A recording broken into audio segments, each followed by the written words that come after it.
not going to name people, but there were idiots questioning whether there's such a thing as marital rape in Islam. What were they talking about? Okay, so they're coming from the point of view that, you know, in Islam, and I mean, I'm not a scholar, and I'm not learned enough to give quotes or examples about, like, referring to Islam.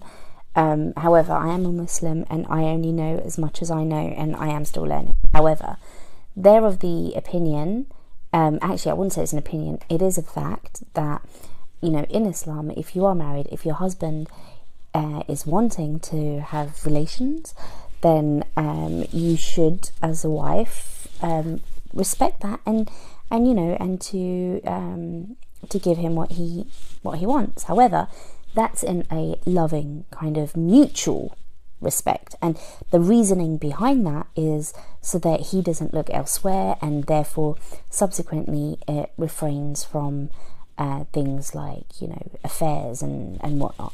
So they're coming from that point of view, but that is not on a fact, or that's not on a fact of, you know, forcing a wife. That's just talking about a loving and mutual respect between husband and wife, if that makes sense. But they seem to forget that there are so many cases of domestic violence and domestic abuse, and within married couples, and they're not understanding that, you know, when a wife is saying no, she's actually being forced, or not even given the chance to say no, that she is actually being forced without even being asked. And they seem to think that that's impossible because they're married. But I have that down to sheer ignorance and a sheer lack of understanding of society, and for me that's just people living in a complete bubble. Okay, if you get married and part of the agreement when you sign the marriage contract is this man should be able to have relations whenever he wants, is that woman not then giving her consent to relations anytime the man wants from then on, and therefore there is no such thing as marital rape, if that's what you mean by marriage? I don't understand what you're trying to say here. Sorry. What's the definition of rape? Well, the definition of rape is force. You know, be it forced penetration, force. You know, forcing yourself onto an individual without that consent. Now, without their consent. Okay, so if the consent is given on the day of the marriage, the nikah, whatever you want to call it. I'm taking their logic. If consent is given that day, and the understanding of marriage is the man should be able to have relations whenever he wants, and there are Muslims who interpret it this way, is that why they question that's marital rape? Again, I put it down to ignorance, because that's in any marriage married contract. Like when you're marrying you're not expected to marry someone and have like a celibate lifestyle or remain celibate. Like you're entering into a marriage and to share obviously that intimate side of it. And so is the problem, there are verses in the Quran or there are hadiths with a broad enough meaning that some literalists could interpret them to mean anytime I want, because you've signed this contract. The consent was given that day. Well, how do you explain it then? I've looked into, and there's absolutely nowhere categorically does it state that a husband should force his wife into anything. I mean, there are so many verses in the Quran, and there's so many hadiths, and so many scholars have talked about the respect that women should have and the statuses that women should have in Islam. And what these people are not understanding or grasping the fact is that marital rape does actually happen. They're of the understanding, well, how can a husband rape his wife? It's his wife. But I'm like, well, yeah, like it's forced, the woman doesn't want it, we do have the right to say no. And forcing yourself onto an individual, that's not Islam, that's not respect, that's going against everything that Islam stands for. If a woman says no, regardless if you're married or not, if a woman says no, it's no. That's it. Is it still rape if you coerce someone into having sex with you, rather than physical force if you coerce them to have sex with you when they would rather not? Is that still rape? That's where the discussion of consent comes in. So you can coerce as much. Because a lot of rape victims, from what I understand, will say, I didn't fight back, I didn't say anything. But this is it. There's that fear. It doesn't have to be a physical force that causes the breach what a lot of of people consent. forget as well is that abuse comes in the form of mental abuse as well, emotional abuse as well. And there have been so many women that have suffered from domestic violence that out of fear, they give their consent by force. Okay. So, for example, the hadith that says the angels will curse the woman who refuses her husband, couldn't that be used out of context by an abusive husband who wants to coerce his wife into having sex with him when she'd rather not? Again, this is up for interpretation, and if I'm reading that, or when I've read that, I base that on the fact that I look at things a different perspective. This is going on the basis that the husband is actually holier than anything. He's a pious man, someone that, he isn't aggressive. He follows every single part of Islam, every single part of the Sunnah, every single, way of Islam. Like this, if you're basing this on a man that follows Islam to the T,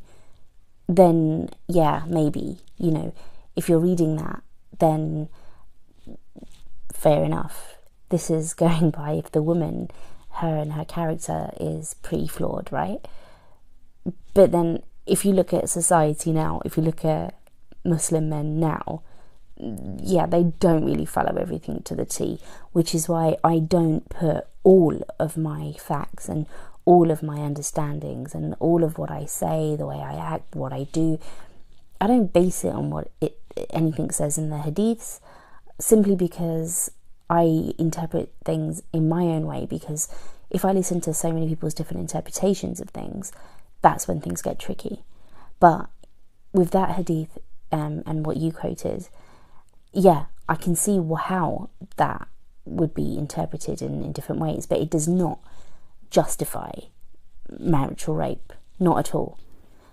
Certainly not, but I think in the wrong hands, a nasty person could use it to coerce his wife. Yeah, no, and 100%. But then there are many hadiths, and I'm picking one out of context, just as they would. I'm sure there might be 9-10 different hadiths that encourage a loving relationship and respect, and the best. I get that 100%, and like at the end of the day, when you're reading that, it's not up to a man to enforce certain things. And I believe in, Allah being all just and all forgiving, and the judge of all things. And if you're having read that hadith, and then I truly believe that my Lord isn't going to punish a woman that's oppressed just because she refused her husband, or the angels will curse a woman that's oppressed. So you question that hadith? No, I question other people's interpretation of it. Okay. What's your interpretation of it? As I said before, like, if we're going by, metaphorically speaking, a man that's very pious and he follows Islam to the T, he's not of bad character, yet his wife is refusing him for no no reason whatsoever, then that's what I'm basing it on, not implementing that into today's society. Why does it say a man, or rather a woman who refuses her husband? Why not the other way round? That's a very good point, and I guess it's just the same with any other religion.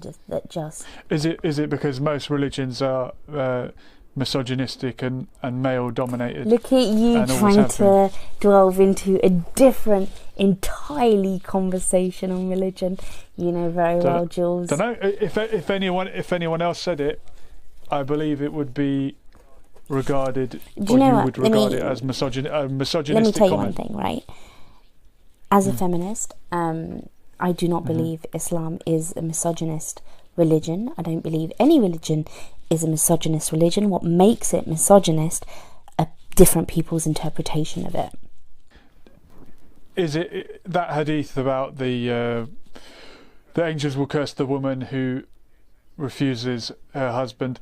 Is that not because it's a misogynistic religion, just like all religions have been throughout history? No, I truly believe that Islam and other religions are not misogynistic. I truly believe that it's individuals that have made this misogynist, and it's their interpretation of it. Because I know about my rights as a woman in Islam, and I know about my freedom of speech. So I don't believe at all that Islam itself is misogynist. I think it's throughout the years interpretations of various scholars have made no matter what Muslims do, you'll never believe that Islam is the problem. It is the society. It's the people.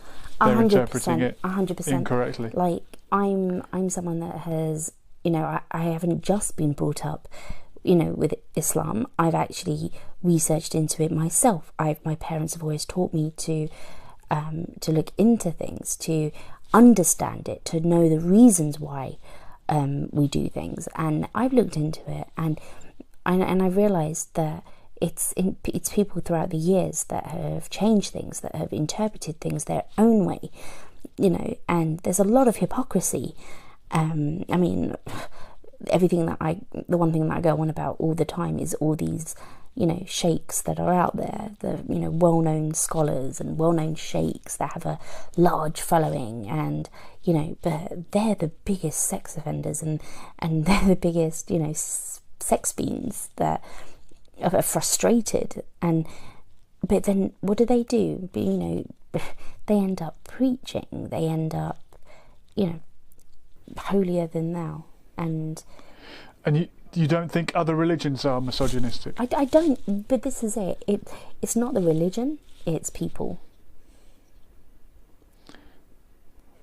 I would say every society, the majority of societies I've come across are somehow patriarchal. I believe there are ancient civilizations in South America that might have been matriarchal, where the woman is the head of the family, but in the majority of places in the world, because men are physically stronger, the society has evolved, and that's why men can have multiple wives, for example. Women can't have multiple husbands. The testimony of women is worth half of that of a man. Inheritance is given more to the man. It's because societies were built by men who were physically stronger than women, and in the modern age, physical strength is not as important, and that's why we're evening up. But then, as well, like especially in Islam, the rights that women have are way more than men, and we can't. Of course they are. We can't forget that women hold a higher status, and a higher status. Yeah, in terms of women are respected, are put on a pedestal. We are, how do I put it? We are respected to a high degree, and there are certain things that men trump us, in commas, trump, but then again, there are certain things that we trump men on, and but this is the way it is, and you know, and I'm happy and I'm content with that because I know what my do the rights. women trump? What do the women trump men on in Islam? So for to use your word, trump. For example, we're going to build a wall, and Mexico is going to pay for it. Only Rosie O'Donnell, in my defence. use. I like that when you said you called women a fat pig. Only Rosie O'Donnell. Fair enough. Okay, so where do women trump men in Islam? Because they inherit less. No, well, okay. When someone dies, they can't have as many partners. In Islam, they have to wear more clothing. They have to be covered up to a greater degree. And that is for our own protection. And I'll come when I say protection, I'll come back to that. And I'll explain what kind of protection I am actually referring to. But in terms of what we have more of, lollipop. Yeah. No, let's not go to that lollipop example. It's ridiculous. That's the best one. No, it's the worst one. Okay. It proves that all men are insects. But yeah, pretty much. If we look at divorce rates, right? Or divorce.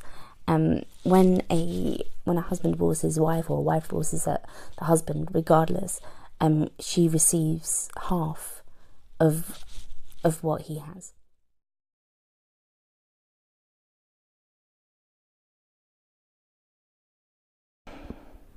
This has been the Layla Link Up. Thank you, Layla, for joining me. Any closing comments from your side? Yeah, there's so much that we can discuss that we need to discuss. As you know, my Facebook's full of controversy. I'm like Marmite. Some people love me, some people hate me. Some people spread you on toast. I'm not a bad person. I'm just very opinionated. And sometimes it works against me. But you know what? It's like, this is what opens up people to like discussions and whatnot. I'm not gonna lie, I'm not perfect. But you know, it's good to have an opinion, and it's good to kind of, what do you call it? Like, have these open discussions to kind of understand different people's points of views and viewpoints. It's the only way that we can learn. That's what I'm hoping Educate this will be about. Eradicate, bro. Yeah. Very good, very good. Well, thank you very much for joining me. You're very welcome, There's Julian. more to come. We'll get Conor McGregor next time. Thank you.